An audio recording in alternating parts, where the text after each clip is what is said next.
CBS News Chief Congressional Correspondent Nancy Cordes is with us from Capitol Hill. Nancy, first I want to ask you about Jared Kushner's hearing today. Even though it is closed, he released an 11-page prepared statement.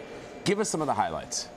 Well, Vlad, he basically goes through in this statement every contact with Russian officials that has been revealed over the past few months and explains them and says, look, here's what happened.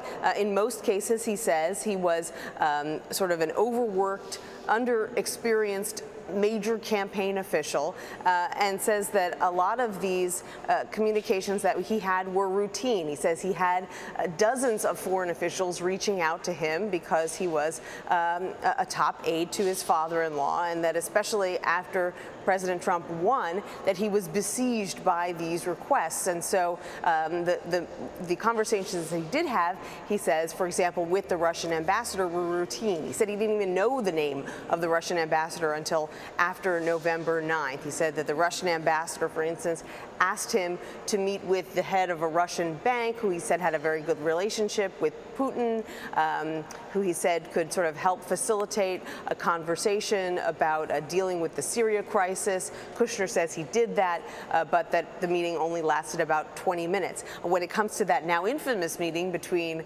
him and Don Jr. And this Russian lawyer, Kushner says he didn't really know what he was walking into, that he gets hundreds of emails a day, that he was just told to attend this meeting, and that in fact it was so irrelevant that he emailed his assistant after 10 minutes and said, can you call me to give me an excuse to leave this meeting? So he says that the conversations that he has had with Russian officials are being overblown, and that he never had any intention to conceal them either. At one point he says point blank, I didn't collude and no one on the campaign colluded with Russian officials to influence this election. And Nancy, how are lawmakers expected to counter and question Kushner when he denies any wrongdoing and colluding with the Russians? Well, they're going to have a lot of questions about why these meetings weren't disclosed. Why didn't you disclose any foreign contacts on the first forms that you submitted to the government? And then why, when you did submit hundreds of names, why were none of the Russians included among those names? Many senators, particularly Democratic senators, say that's just too much of a coincidence to be explained away. So they're going to want more details about each of these conversations. They're going to want to know if there's anything that he's leaving out. Are there any other meetings that they're going to learn about as time goes on? And they'll probably ask him what he knows about other officials from the campaign, other people in President Trump's orbit. Part of the reason that they have wanted to speak to Jared Kushner for several months is not just because of the role that he played, but they want to know, what did the president do? What did Paul Manafort do? What did all these other people in the president's orbit, Michael Flynn, the head of the national security advisor who ended up being fired, what kind of conversations did you have with him about Russia? So they want to know not just about Jared Kushner, but about his deep knowledge of all the people in the president's orbit.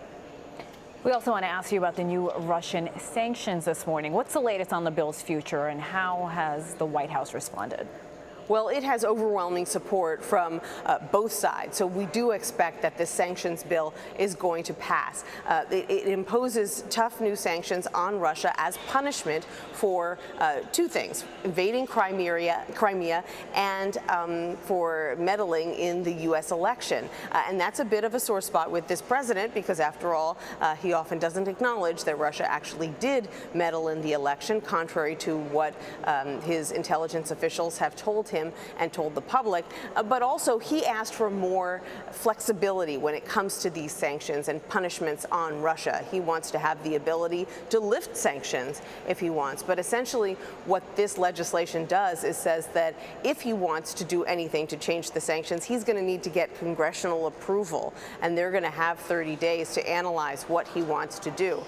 So it's not exactly what the president wanted. It is clearly taking a much tougher stand against Russia than the president and this White House have, but White House aides say that they do expect that the president will sign this legislation at the end of the day.